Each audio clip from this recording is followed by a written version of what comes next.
हरे कृष्णा। तो भक्तों, एक और वीडियो के साथ मैं आज उपस्थित हुआ हूँ आपके सामने। मैं आशा कर रहा हूँ कि आप सभी लोग स्वस्थ होंगे।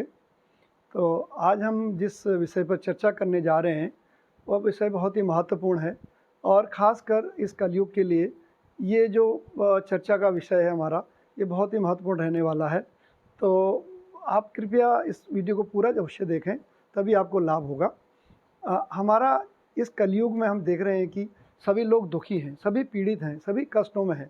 चाहे कोई कैसा भी चेहरा बना के रखे, खुशी का माहौल बना के रखे, परंतु अगर आप उसको अंदर से कुरेदेंगे आप, तो कहीं न कहीं पीड़ा, दुःख, कष्ट उसके शरीर में, जीवन में ज़रूर होता है।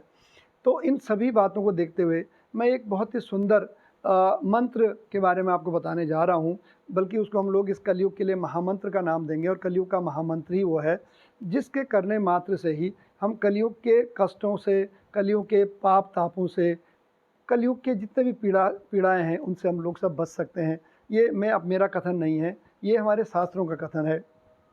मैं आपको इस बारे में शास्त्रों का प्रमाण भी दूंगा और आपको ये भी विश्वास दिलाऊंगा कि इसके करने मात्र से आप अपने जीवन को भी सुखमय और खुशहाल बना सकते हैं।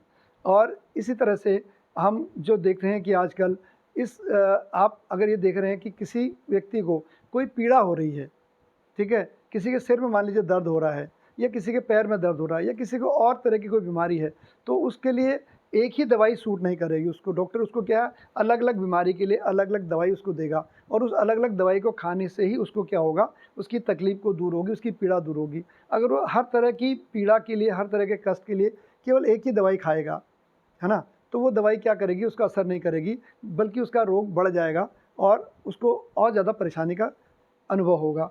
उसी तरह से जैसे एक किसान है, वो अपने खेत में बीज उसी के अनुसार बोता है जिस समय का मौसम होता है, सीजन होता है। जैसे मान लीजिए पूरा पूरा गांव जो है गेहूं बो रहा है खेतों पे, और आप धान बोने चल दिए, है ना, जबकि पता है कि बारिश का मौसम नहीं है, धान होगा नहीं। तो उसी प्रकार से इस कलयुग के पीड़ाओं को दूर करने के लिए हमारे शास्त्रों ने, एक शास्त्र नहीं बहुत से शास्त्रों में इस महामंत्र के बारे में है। और वो महामंत्र क्या है, हरे कृष्णा कृष्णा कृष्णा हरे हरे, हरे राम राम राम हरे हरे। और ये जो महामंत्र है, ये गोलोक वृंदावन से, गोलोक भगवान के धाम से सीधा उतरकर इस पृथ्वी लोक पर आया है। ये महामंत्र इस लोक का नहीं है। इसीलिए इस महामंत्र की जो जो मैं आपको बताना चाहूँगा कि कहाँ कहाँ किसके शास्त्र में इसके बारे में बताया गया है, जिससे हम कलयुग के इन तापों से बच सकें। ठीक है, तो हम अगर देखते हैं तो श्रीमद् भागवतम, जो श्रीमद् भागवतम है सबसे महत्वपूर्ण पुराण जिसे कहते हैं भागवतम, अमल पुराण। इस अमल मतलब जिसमें कोई कमियां नहीं, कोई गलती नहीं, कोई मल नहीं है। तो उस भागवत में हम देखेंगे कि 12वें स्कंद के 13वें अध्याय के 12वें स्कंद के तीसरे अध्याय के 52वें श्लोक में ये कहा गया है कि कृते यत धायतो विष्णु त्रेतायाम यजतो मखे द्वापरे परिचर्यायाम कल्योदत हरि कीर्तनाथ। अर्थात जैसे 4 प्रकार के युग हैं हमारे, हम 4 युगों में जीते हैं, जैसे सतयुग, त्रेता, द्वापर और कलयुग। तो चारों प्रकार के युगों में भगवान को पाने की, भगवान की भक्ति के अलग अलग उपाय बताए गए हैं। जिस प्रकार से एक रोगी को अलग अलग रोग के लिए, अलग अलग कष्टों के लिए अलग अलग दवाई खानी पड़ती है, उसी तरह से हमारे शास्त्रों में ये बताया गया है कि किस युग में किस तरह भगवान को प्राप्त किया जाए या किस तरह भगवान की भक्ति की जाए। तो यहाँ कहते हैं कृतो ध्यायत यत ध्यायते विष्णु, अर्थात जो सतयुग है, कृत्य मतलब सतयुग, सतयुग में भगवान विष्णु के ध्यान करके भगवान को जो है रिझाया जाता है, मनाया जाता है, उनकी पूजा की जाती है। और त्रेतायाम यजते मखो, त्रेता में भगवान को पाने के लिए हमको क्या करना है, यज्ञ करना है, जब भगवान राम प्रकट हुए थे। और द्वापरे परिचर्यायाम, और द्वापर में भगवान के चरणों में वंदन करके, भगवान के चरणों में अपने आप को समर्पण करके हम लोग भगवान को प्राप्त कर सकते हैं। परंतु कलयुग में क्या करना है, कलोदत हरि कीर्तनाथ। कलयुग में ये बताया गया केवल और केवल भगवान हरि, भगवान के नाम का कीर्तन मात्र करने से, उनका नाम स्मरण करने से, उनका नाम जप करने से इस कलयुग में जीव हर तरह से परेशान है, पीड़ित है, दुखी है। चाहे जो सबसे गरीब आदमी है वो पैसे के लिए पीड़ित है, जो सबसे अमीर आदमी है वो पैसे को छुपाने के लिए पीड़ित है, जो मोटा है वो पतला होने का प्रयास कर रहा है, और जो पतला है वो मोटा होने का प्रयास कर रहा है। कहने का तात्पर्य यह है कि कोई भी सुखी इस संसार में नहीं है। क्यों? क्योंकि भगवान ने ही भगवद गीता में इसको दुखालयम अशाश्वतम कह दिया है इस संसार को। तो यहाँ सुखी होने का प्रयास अगर हम कर रहे हैं तो हमें क्या लगेगा कि हम लोग अपने साथ बेईमानी कर रहे हैं। तो हमें क्या करना चाहिए, केवल और केवल भगवान के नाम का कीर्तन करना चाहिए। उसी प्रकार श्रीमद् भागवतम में 12वें स्कंद के 23वें अध्याय में ये कहा गया है, नाम संकीर्तन यश सर्व पाप प्रणाशमनम प्रणामो दुख समनम तम नमामि हरिम परम।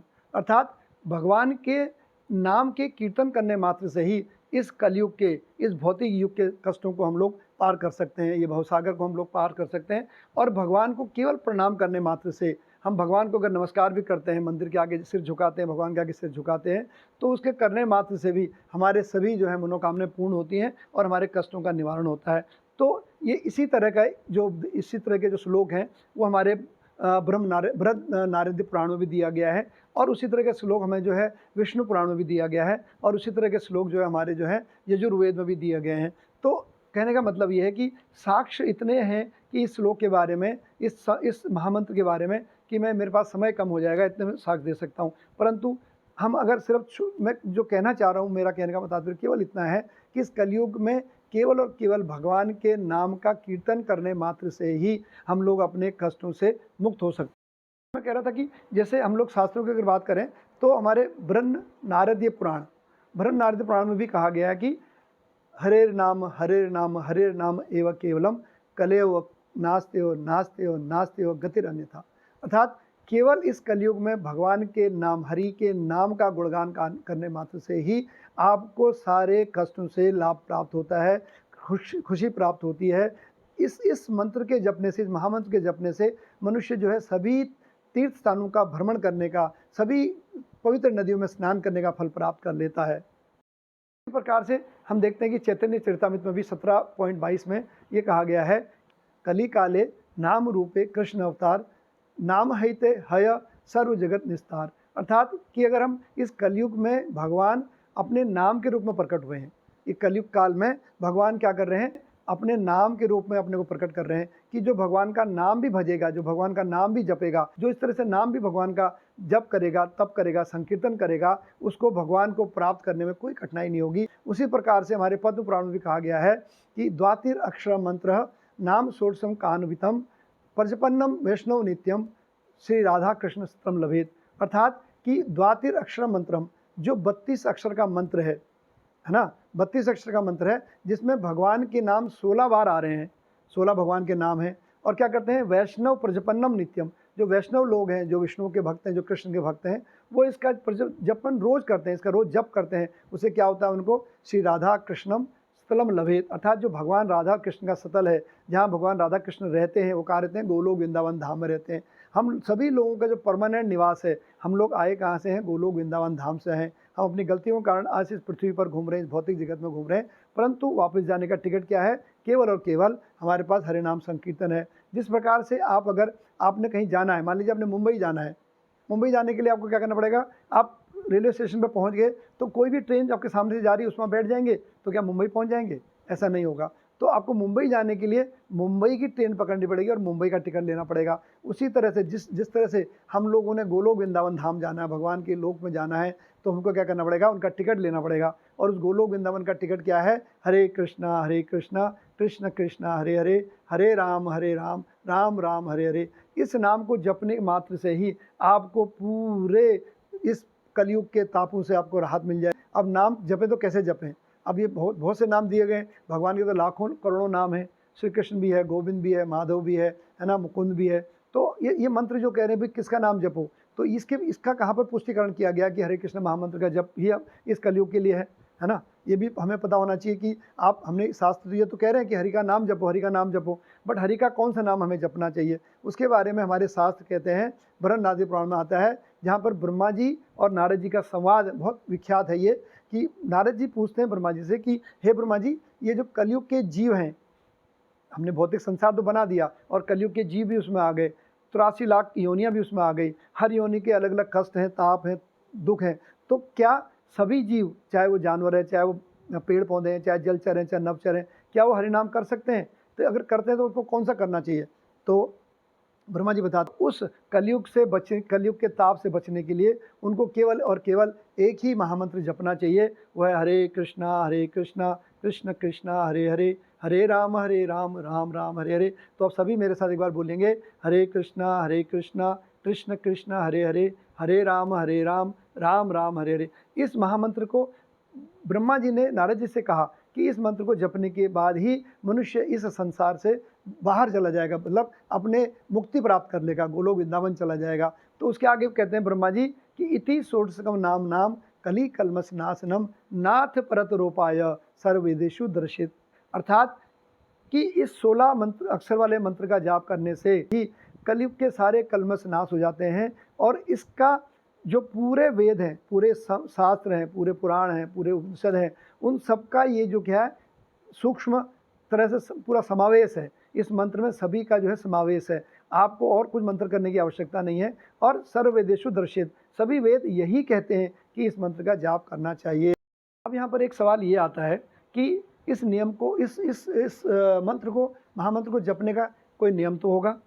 क्यों? क्योंकि हमारी जो माताएं हैं, बहनें हैं, हमारे प्रभु जी लोग हैं, कोई ऑफिस जाता है, कोई खेत में काम करता है, कोई बच्चे स्कूल पढ़ने जाते हैं, माताएं खेत में काम करती हैं या ऑफिस में जाती हैं या कुछ और काम करती हैं, तो वो कैसे जप करें? तो क्या इसके लिए कोई नियम है?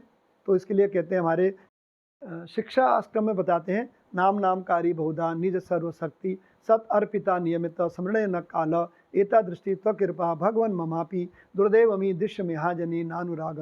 अर्थात भगवान ने अपने सारी शक्तियाँ अपने इन नामों में भर दी हैं। जैसे कृष्ण, माधव, गोविंद, गोपाल, है ना, मुकुंद, इन सारे जो नाम हैं, इन सभी नामों में भगवान की शक्तियाँ हैं। आप कोई भी नाम जप सकते हैं, और इन नाम को जपने का कोई कठोर और निश्चित नियम भी नहीं है। मतलब आप जिस अवस्था में भी हैं, जैसे हैं पवित्र हैं, अपवित्र हैं, खेत में काम कर रहे हैं, जंगल में काम कर रहे हैं, घास काट रहे हैं, खेत में बुआई कर रहे हैं, खेत में गुड़ाई कर रहे हैं, या कहीं और आप कुछ काम, कोई फंक्शन में है, शादी के फंक्शन में है, ऑफिस में काम कर रहे हैं, आप जिस भी अवस्था, गाड़ी में जा रहे हैं, इधर उधर स्कूल जा रहे हैं, पैदल जा रहे हैं, आप खाली हैं, आप बोर हो रहे हैं, तो क्या करें? इस महामंत्र का जप करना शुरू कर दें।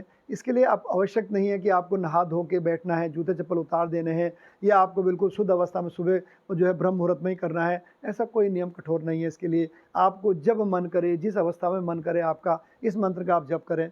एक समस्या ये भी आती है कि हमारी माताएं बहनें जो गांव में रहती हैं, कम पढ़ी लिखी हैं, या जिनके पास समय नहीं है, या जो मंत्र को पूरा याद नहीं कर पाती हैं, इस महामंत्र को, तो उनके लिए क्या किया जाए? तो इस मंत्र का अगर आप केवल हरे कृष्ण ही बोल लेती हैं, अगर आप सुबह शाम उठते हुए, किसी से बात करते हुए, नमस्कार करते हुए हरे कृष्ण अगर आप बोलते हैं, तो भी पूरा फल आपको प्राप्त होगा। अगर पूरा मंत्र आप जपते हैं तो आपको लाखों करोड़ों गुना फल हो जाता है, मिलता है। परंतु आप केवल भगवान का नाम हरे, यहाँ पर जो हरे वर्ड है, हरे जो शब्द है, उसका मतलब है राधा रानी, भगवान की आराधनी शक्ति। तो वो शक्ति जो है राधा रानी के नाम से प्रचलित है। तो हम हरे का मतलब होता है राधा रानी। तो हम यहाँ कृष्ण और राधा दोनों का नाम ले रहे हैं। जैसे सीता राम हम लोग लेते हैं, उस तरह हरे कृष्ण अगर आप सिर्फ इतना बोल देते हैं तो हरे कृष्ण का मतलब हो गया कि आपने भगवान के समस्त पूरे मंत्र का जाप कर लिया है। अगर आप पूरा मंत्र जप करती हैं तो उससे तो बढ़िया कोई बात ही नहीं है।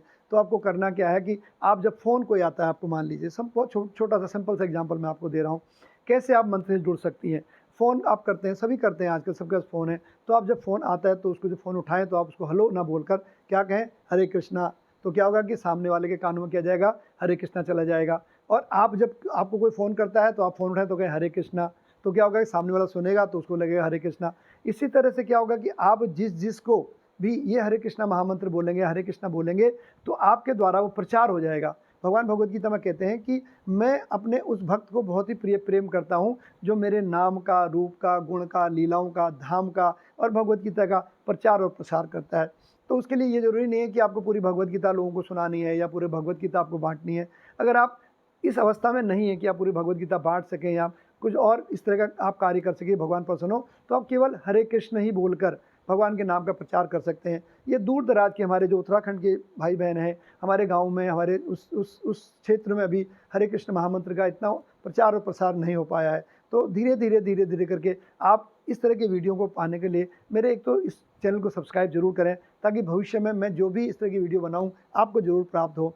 और क्या करिए कि इस वीडियो को आप अपने जो फ्रेंड्स हैं, जो मित्र हैं, जो आपके रिलेटिव्स हैं, जो आपके फ़ोन ग्रुप में पूरे लोग हैं, उनको आप उसको फॉरवर्ड कर दीजिएगा। उससे भी क्या होगा कि आपको इस मतलब भगवद गीता का प्रचार करने का, भगवान के नाम का प्रचार करने का फल प्राप्त होगा। उससे भी आपको जो होगा बहुत लाभ प्राप्त होगा। 3 ताप कलयुग में हैं, त्रिताप कहते हैं इस कलयुग में। उन तीनों तापों से आपको बचना अगर है तो आपको केवल और केवल इस हरे कृष्ण महामंत्र का जप करना पड़ेगा, क्योंकि इस कलयुग के तापों से बचने के लिए ही इस महामंत्र को ब्रह्मा जी ने हमारे इस भौतिक लोक में उतारा है, नारद जी के माध्यम से, और हम अपने आचार्यों के माध्यम से आप तक इसको पहुंचाते हैं। बहुत ही साधारण सा मंत्र है, किसी भी दुख तकलीफ कष्ट को पार करने के लिए सबसे बड़ा दुख तकलीफ तो एक कलयुग में जन्म लेना ही है। हम 84 लाख योनियों से इस जीवन में आए हैं।